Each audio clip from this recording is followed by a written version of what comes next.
Story we're following: the severe weather that struck the eastern seaboard this weekend, including some tornadoes right here in New York City. We get a report tonight from NBC's Michelle Franzen. Up and down the East Coast, cleanup today after a series of violent storms. Look at the tornado. That even spawned a pair of tornadoes in two New York City neighborhoods. The first twister formed over the Atlantic before moving onto land, ripping through a seaside community on the edge of Queens. Oh my God. 10 miles away, a more powerful tornado tore through a densely populated Brooklyn neighborhood, damaging several homes and downing trees. My son was actually looking at it out the window, and he was like, oh my God, we're getting hit by a tornado. Homeowners are still assessing the damage in this neighborhood, but many feel lucky. They say a tornado came through, but no one was injured.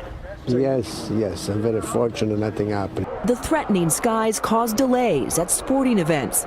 In New Jersey, Rutgers football fans ran for cover.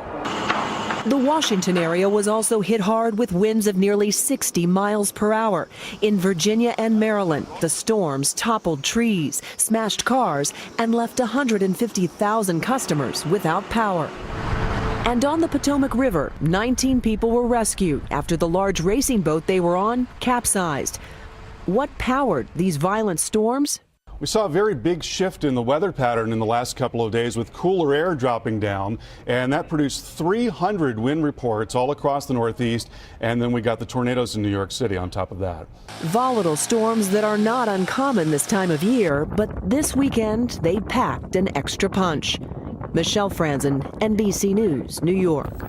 And we're also following some active storms in the Atlantic tonight. At this hour, Tropical Storm Leslie has just passed by Bermuda. It will continue to cause high surf and riptides along our east coast. Weather Channel meteorologist Jim Cantori is watching this storm from Bermuda tonight. Yeah, hey, Lester. Yeah, it's been a very, very rainy day, which is turning out to be good news because this area is about 12 inches down in rainfall. We've had a little over 2 inches.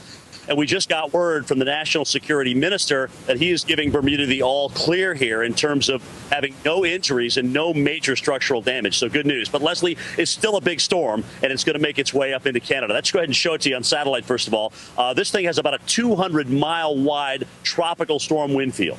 That's huge. So even though it missed us by 140 miles, we were still in about 60 miles of those tropical storm force winds. The path takes it on off to the north and east. And on Tuesday, it could still become a minimal hurricane, but it is going to hammer Newfoundland. So folks in St. John's will probably see watches and warnings come out a little bit later on this evening. And here we are almost at the peak, the exact peak date of the